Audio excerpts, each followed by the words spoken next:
Yes?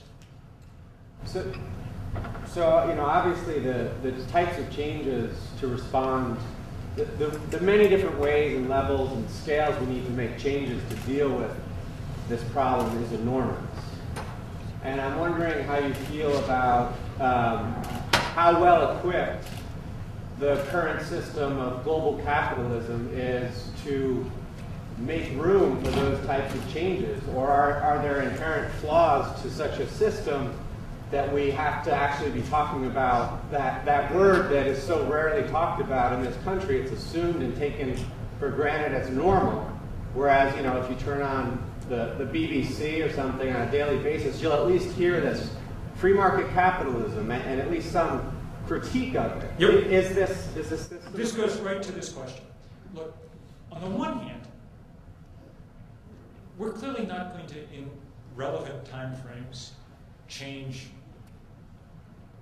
basic things about the way that we operate.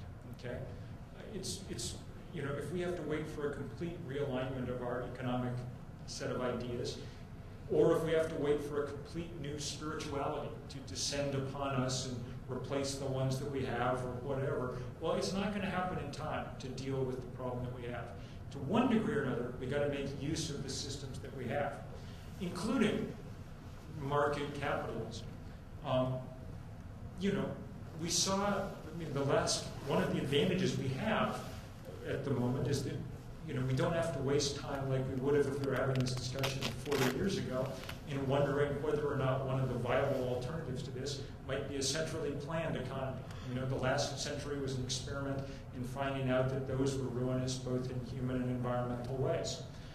So we've got a system of markets, and we're going to have a series system of markets. The question is how we're going to govern them and what we're going to aim for, and whether or not we're going to let them operate entirely as they wish, or whether we're going to be mature citizens of democracies and impose real and meaningful limits on how they operate.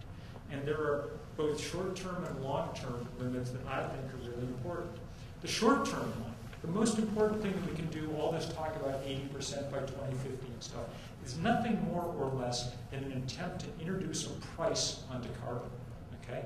To drive up quickly the price of carbon so that people make completely different decisions about what kind of power plants to build, what kind of cars to build, whether or not it makes sense to build 4,000 square foot houses, on and on and on.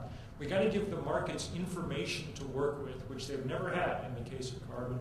We've considered it a free good, and so there's been no way for markets to do anything about it. That's half or part of the battle. The more interesting part, and that is my last book, was called Deep Economy, and it was an effort to really grapple with these questions. The more interesting and longer term limits, I think, on our economy have to do with two things. One, with trying to figure out meaningful change so that we operate less on a globalized scale and more on a local and regional one. Because of the efficiencies involved in that kind, the energy efficiencies involved in that kind of transition, and because they would create communities that would actually work instead of the alienated, isolated, hyper-individualistic, highly consumerized communities that we have at the moment. The second thing that has to happen, and the other thing that book is about, is that we have to figure out how to ask more interesting questions about our economy. Because of the way we've set things up at the moment, because of the availability of cheap fossil fuel, the only question we've asked of our economy is, can we make it larger year after year after year? That's basically the only criteria we've ever put on it. And you can see us all now scrambling again. How are we going to make it keep getting larger, now that the housing bubble is burst, and now that the credit card bubble is bursting? What are we going to do to make it grow larger yet again? That's no longer a very fruitful question.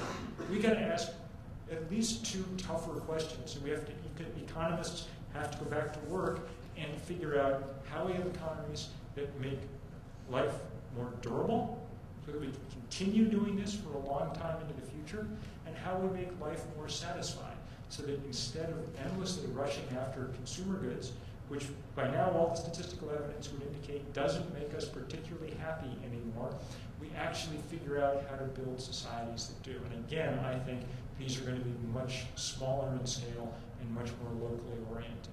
I think they'll still have markets in them, but I don't think that they'll resemble the kind of global, quite the kind of globalized world we've currently been building. I think we're reaching the limits of the logic of that world. I think things are beginning to change. I think it's very exciting. The fastest growing part of the food economy in this country is local farmers markets. I was happy as hell last week. We looked for small victories in my world.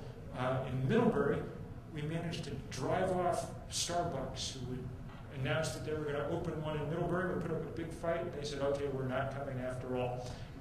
You know, you take your victories where you can get them.